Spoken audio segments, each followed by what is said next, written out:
Good Morning Business. French Take.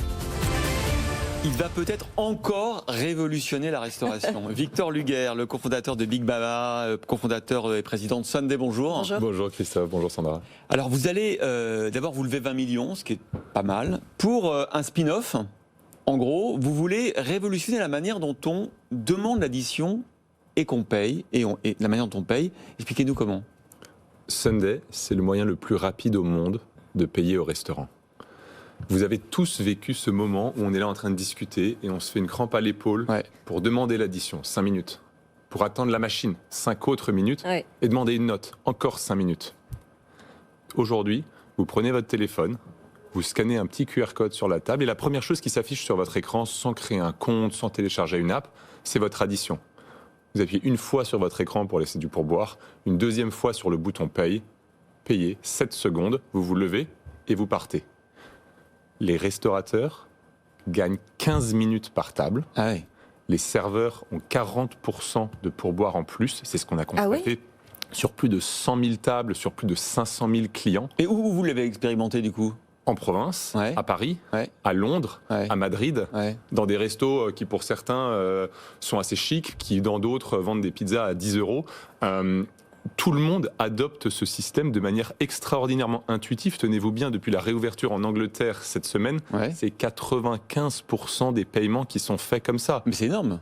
Jeunes, moins jeunes. Mais comment vous avez réussi à imposer votre petite, on voit pour ceux qui sont sur le canal 23 de la TNT, votre petit QR code, mais il est plastifié, enfin il est comme on dit, vous posez ça sur chaque table, c'est ça ? Vous posez ça sur chaque table. Et donc vous avez réussi comme pour la carte, quoi. Vous avez réussi à ce qu'en Angleterre, 94% des transactions se fassent via ça. Alors pas de tous les restos, des restaurants où on l'avez adopté. Où on l'a adopté. Ah oui, c'est ça. Et ce qui est incroyable, c'est de se rendre compte qu'il y a un an, il n'y a pas un Français qui savait ce que c'était un QR code, à commencer par moi. Ça c'est vrai. Un an plus tard, vous posez un QR code sur la table et 80% des gens, et je vous parle de la population en général, des gens qui nous regardent, trouvent ça absolument hyper naturel. Mais bon, tenez-vous bien, ça fait 10 ans qu'on achète des tickets de train avec notre téléphone. Ça fait longtemps que notre téléphone, c'est un moyen de paiement. Le paiement par carte est dépassé, en fait, c'est ce que vous dites, de façon générale. Par terminaux. En restaurant. Par terminaux. Ce qu'on remplace, c'est la machine. Par terminal, c'est ce que je veux dire. Et ce qu'on permet, c'est qu'on arrête de demander l'addition, et un serveur dont le métier, c'est de chouchouter ses clients, et c'est ça qu'on aime. Personne n'est serveur s'il n'est pas passionné. C'est un métier difficile, il n'y a que des passionnés. On n'est pas passionné de porter l'addition. On est passionné de bichonner nos clients, de leur expliquer le plat du jour, d'où viennent les produits, passer 30 à 50% de notre temps à courir imprimer des additions, à chercher des machines, c'est toujours trop lent, ça va jamais assez vite, le client veut toujours partir. Quel soulagement! Quel soulagement! Et on paye comment? On paye par carte, on paye par Apple Pay quand on a un iPhone, ou par Google Pay, je ne sais pas comment ça s'appelle. C'est ça la beauté du système. C'est que vous payez avec vos tickets restaurants et votre carte ticket restaurant sur votre téléphone. Vous payez avec votre CB, vous payez avec votre Amex. Tout ça est connecté sur le smartphone avec votre appli. Vous payez évidemment avec les différents wallets, que ce soit Apple Pay, Google Pay, si vous êtes chinois, c'est Alipay, etc. Le but, c'est que n'importe qui puisse payer en moins de 10 secondes. Et donc le but, c'est que tous les restaurants français soient équipés d'ici la fin de l'année. Vous espérez quel pourcentage? On se lance aux États-Unis, en Angleterre, en Espagne et en France. Et en France, alors que c'est pas encore. Et on va déployer dans des milliers de restaurants sur ces deux continents. Et votre pari, c'est que d'ici 2-3 ans, tous ceux qui nous écoutent aujourd'hui ne paieront que via un QR code.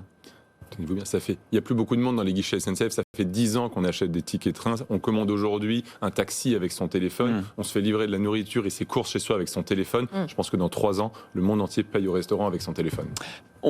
Évidemment, on vous connaît aussi via Big Mama et tous les restaurants que vous avez ouverts, souvent de manière virtuelle d'ailleurs, sur les applis de livraison comme Uber ou Deliveroo.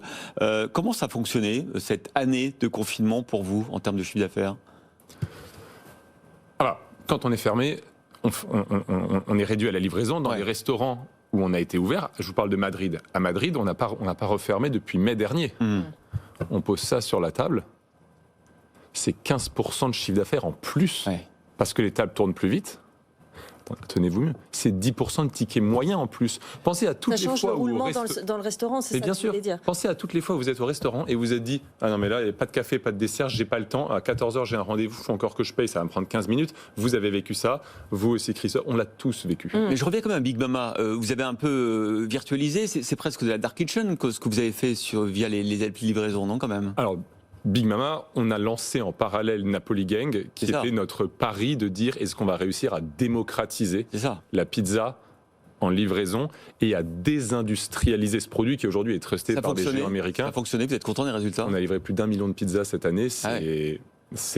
Pour l'instant, c'est pari tenu avant tout sur la qualité, sur notre capacité à maintenir les approvisionnements avec nos petits producteurs à travers le Covid. En cela, on est vraiment hyper fier d'avoir réussi à ce stade, à se dire, est-ce qu'en livraison, qui est trusté par les Américains, depuis 30 ans, on pourrait se dire, si c'est le cas, c'est qu'il n'y a pas moyen de faire autrement.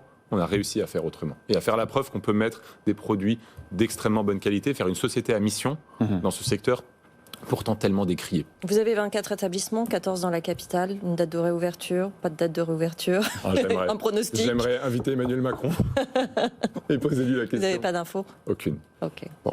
Juste pour terminer, vous avez embarqué qui dans l'aventure de Sunday? Christine, américaine, basée aux US, c'est une boîte mondiale avec une ambition américaine avant tout.